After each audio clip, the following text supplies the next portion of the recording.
one of the things I did notice is he's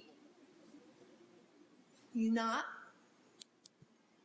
overly dominant, but he will kind of test for, not that he tests for space, but so you have to watch that he's not testing you. So every now and then he may use teeth or use his mouth to try to make me move, and I have to make sure that I stay on top of that and know that he has to know that he is the submissive one. That's okay. I can always make them move forward. I would rather them be like this than the other way around. So, do you have a general sense of what your timeline is and what your goals are with the horse? Yeah, well, I mean... Going in, but not knowing what kind of horse you were going to get. Right.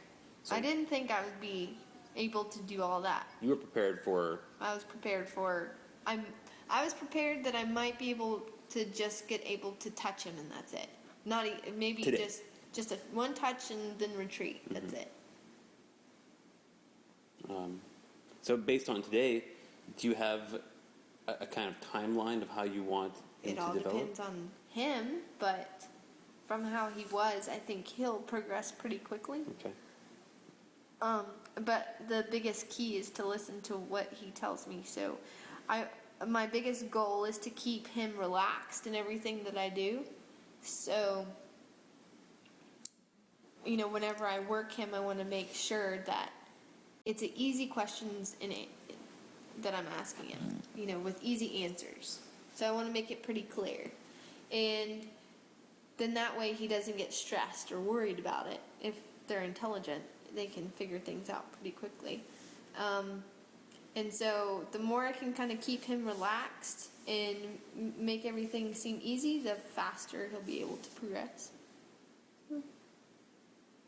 At this point, do you have a sense of what your biggest challenge is going to be? You need to work on his coat and his... Yeah, putting weight on him. I have to put weight on him, and I mean, I just scratched the surface. I mean, he let me do a lot, but there's a lot of work. I have to put the foundation on him of getting desensitized and really being able to trust. But he gave me a pretty good indicator that I think he's going to be a fun young horse to work with. One last question, I think. How does your eventing background affect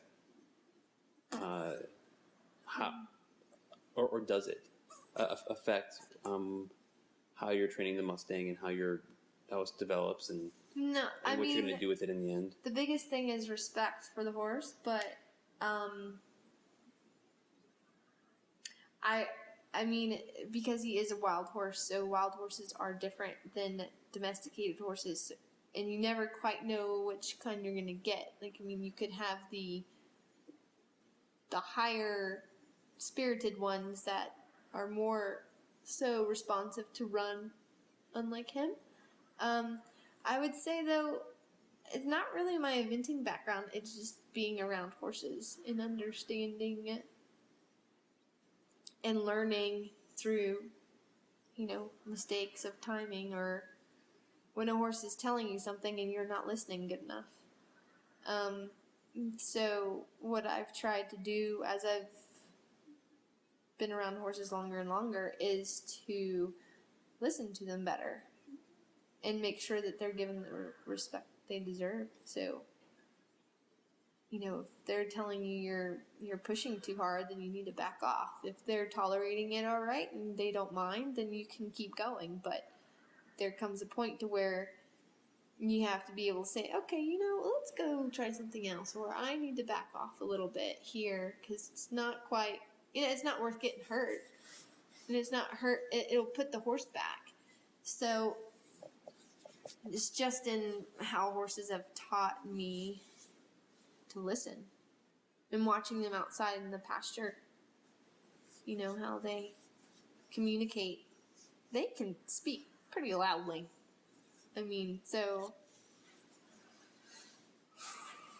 I've had to deal a lot with problem horses before, and I think that has given me a lot of knowledge on, and to also think of different ways to do stuff, because it's not always, they don't always do it by the book. There's not always certain, you can try to go through the steps, but sometimes it doesn't work for that horse, and you have to see, and you have to be willing to do what's right for that horse in particular.